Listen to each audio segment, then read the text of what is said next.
Hello guys, ये वाला vlog बहुत लेट आ रहा है और ये बहुत छोटा सा व्लॉग है बिकॉज ऑफ रीज़न कि मैं फ्राइडे की शाम को बीकानेर चली गई थी। तो ये जाने का व्लॉग है। ये देखिए, बट ना बहुत बारिश हो रही थी तो मैं बहुत ज़्यादा परेशान हो गई थी क्योंकि है ना पूरे जयपुर में, बीकानेर में, सब जगह बहुत ही ज़्यादा बारिश थी। बारिश की वजह से मेरी बस ना बहुत लेट भी पहुंची थी। आप देख सकते हो कि कितना ज़्यादा मतलब कितना ट्रैफिक भी बहुत ज़्यादा था और ना बहुत बारिश भी थी। तो गैस ना पता है वहाँ कुछ ना शूट नहीं कर पाई बिकॉज ऑफ रीज़न कि कुछ था ही नहीं शूट करने के लिए। और ना एक वो ट्रेजेडी भी हो गई थी कि ना मुझे मतलब ससुराल जाना था लेकिन मुझे अपनी दीदी के यहाँ पे रुकना पड़ा। और उसके बाद में दीदी के यहाँ पे रुकना पड़ा बिकॉज ऑफ रीज़न कि पहला सावन था मेरी शादी के बाद में, पहला सावन था। तो पहले सावन ससुराल नहीं जाते हैं, ससुराल में बिल्कुल नहीं रहते हैं, ना सास बहू साथ में नहीं रहती। तो इस वजह से मुझे अपनी ननद मतलब मेरी दीदी के यहाँ पे मुझे रुकना पड़ा था। और ये मेरी दीदी की बेटी है मोमो। इसके साथ में 2 दिन बहुत अच्छे से स्पेंड करें, बहुत मज़ा आया, बहुत ही अच्छा लगा इसके साथ में।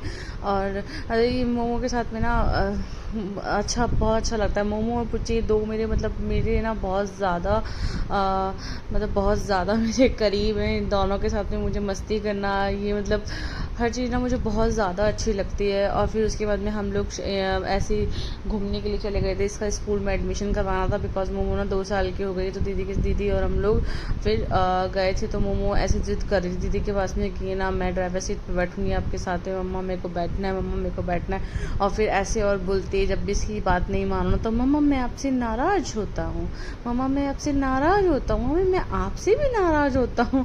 तो ये बहुत ही क्यूट है, बहुत ही प्यारी है। उसके बाद में फिर ये जो दीदी ने ना उसकी मैं क्या बता, हाँ, गंवार पाटा और मेथी दाने की सब्ज़ी बनाई थी। इसका मैं वीडियो आपको पूरा वीडियो मैं आपको अलग बताऊंगी, मैं बनाकर दिखाऊंगी क्योंकि मैं पूरा नहीं ले पाई थी। उस मेरा सावन के फास्ट चल रहे हैं तो फिर मैंने सावन की खिचड़ी खाई थी। तो ये मेरी सावन की खिचड़ी जो दीदी ने बनाई थी, दही और सावन की खिचड़ी, यही मैं खाती हूँ आजकल। मेरा लंच और डिनर सब यही हो रहा है। और क्योंकि मैं सावन की बात कर रही हूँ, इधर मोमो और हम लोग टीवी देख रहे थे। फिर बैठ कर हम लोगों ने बहुत गप्पे मारे। फिर हम लोग इवनिंग में फिर से हम लोग बाज़ार के लिए निकल गए थे।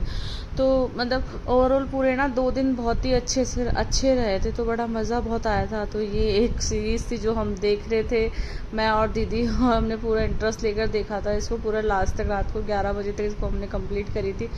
फिर मोमो के साथ में मस्ती करने में मोमो कान्हा जी को लेकर बस अपने मतलब मेरे ससुराल पापा मम्मी से मैं मिलने गई थी। ऐसे जैसे किसी ने बोला कि आप मिल तो सकते हो बट रात में नहीं रह सकते, तो फिर मैं ऐसे उनसे मिलने गई थी। तो ये जो लड्डू गोपाल थे ये मुझे ससुराल मतलब मम्मी के पास, क्योंकि मेरे से इनकी सेवा हो नहीं पाती अच्छे से, तो मम्मी इनकी चीज़ सेवा करती। तो हम लोग चलते हैं ससुराल। मैं ससुराल गई थी। ये दीदी के घर का गार्डन है, बहुत ही अच्छा गार्डन है। मतलब मुझे बड़ा मज़ा आया इस गार्डन को देखने में। बट एक्चुअली में पता है क्या है ना, बीकानेर में पौधे ना अच्छे से ग्रो नहीं कर पाते बिकॉज बहुत धूप होती है बहुत। और इस चक्कर में ना बस ज़्यादा पौधे वोधे नहीं लगा रखे थे दीदी ने। बारिश बहुत हो रही थी। ये देखो लड्डू गोपाल को छोड़ ही नहीं रही थी, बिल्कुल ऐसे लेकर जा रही थी कि मैं ही लेकर जाऊंगी लड्डू गोपाल को मैं। और इसने ना मतलब घर पे लड्डू गोपाल पापा को दिए ही नहीं थे। और ये देखो मम्मी, ये मेरी मदर इन लॉ हैं ये। फिर हम लोग बाज़ार गए थे वहाँ से क्योंकि कुछ दीदी को कुछ शॉपिंग करनी थी। तो फिर हम लोग गए थे बाज़ार में। ये था बीकानेर का बाज़ार। मतलब ठीक है, बीकानेर ना बहुत छोटा शहर है, मतलब जयपुर अजमेर जितना तो नहीं है बट हाँ छोटा है। तो ठीक है, मैंने कभी देखा भी नहीं था इसलिए मैंने सोचा वीडियो बनाती हूँ मैं बीकानेर के मार्केट की। तो ये बीकानेर का मार्केट था। फिर गाइस बहुत अच्छा, मतलब ठीक है, मुझे तो अच्छा लगा कि बहुत छोटा और बहुत ही, मार्केट तो छोटा नहीं था, मार्केट तो काफ़ी बड़ा है बीकानेर का भी। बट हाँ ये देखो मोमो इधर गोदी में कहती कि मैं गोदी में चलूँगी, मेरे को गोदी में लो। और जब इसको हम लोग नानी हाउस छोड़ रहे थे तो ये रुकी नहीं, बोलती नहीं मैं साथ चलूँगी, मैं साथ चलूँगी। इसको लगा कि मुझे पता नहीं कहाँ मुझे क्यों छोड़कर जा रहे हैं ये लोग, कहीं घूमने जा रहे हैं। बिकॉज जब दीदी ऑफिस जाती है तो दीदी इसको पता होता है कि मम्मा ऑफिस जा रही हैं, तो बट नहीं, इसको ना साथ में ही जाना था। तो ये देखो गाइस, ये ना बहुत ही क्यूट है। मतलब इसकी आप बातें भी सुनोगे ना तो आपको मज़ा आएगा इसको सुनने में भी, बहुत ज़्यादा क्यूट है। तो ओवरऑल ना मेरा दिन ना बहुत अच्छे निकला था, 2 दिन मेरे अच्छे निकले। बट मैं घर नहीं जा पाई तो मुझे बड़ा दुख हुआ कि मैं पापा के पास में रुक नहीं पाई। मैं उनके लिए तो गई थी वहाँ पे और मैं रुक नहीं पाई। फिर यहाँ आकर हम लोगों ने जूस वगैरह पिया था, तो इसके जो जूस था उसके अंदर चींटी आ गई थी, तो शुगर सिरप जो होता है उसके अंदर, तो फिर हमने इसको वापस रिटर्न कर दिया। फिर हम लोग आते हैं वापस घर आए।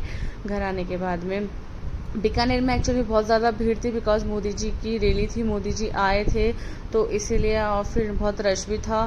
तो अब ये देखो गाइस ना, मतलब बारिश होती थी, वो सुबह का टाइम हो गया था, अगले दिन मतलब संडे मॉर्निंग हो चुकी थी आज की मॉर्निंग, और मैं वापस निकल गई जयपुर के लिए। तो गाइस फिर ये मेरा जयपुर का व्लॉग था वापस आने के लिए, जो मैंने थोड़ा बहुत शूट किया था। ये मेरी एक न्यूदीप की बस है जिससे मैं जाती हूँ। ये मतलब इसकी सीट ना ज़्यादा कंफर्टेबल नहीं थी, बट हाँ ठीक थी कि मैं ठीक है, ये जल्दी पहुँचा देती है। मतलब ये 5:30 बजे रवाना होती, 8:30-9 बजे ये आपको एग्जैक्ट जयपुर पहुँचा देती है, 5 से 5.5 6 घंटे में। मतलब 6 घंटे तो पूरे नहीं लेती है, बट हाँ ये अपने स्टॉपेज पे पहुँचा देती है बहुत ही जल्दी। देखो पूरे रास्ते में बारिश थी, मतलब बहुत अच्छा मौसम, बहुत अच्छा हो रखा था। तो उसके बाद में फाइनली मैं मतलब 8-9 जाने के बाद में मैंने फिर अपना पनीर खा लिया था, और अब मैं सोने के लिए जा रही हूँ। Good night, bye bye. I hope so लोग आपको बहुत पसंद आएगा। प्लीज़ सब्सक्राइब जरूर करना, ज़्यादा लोग जरूर देखना।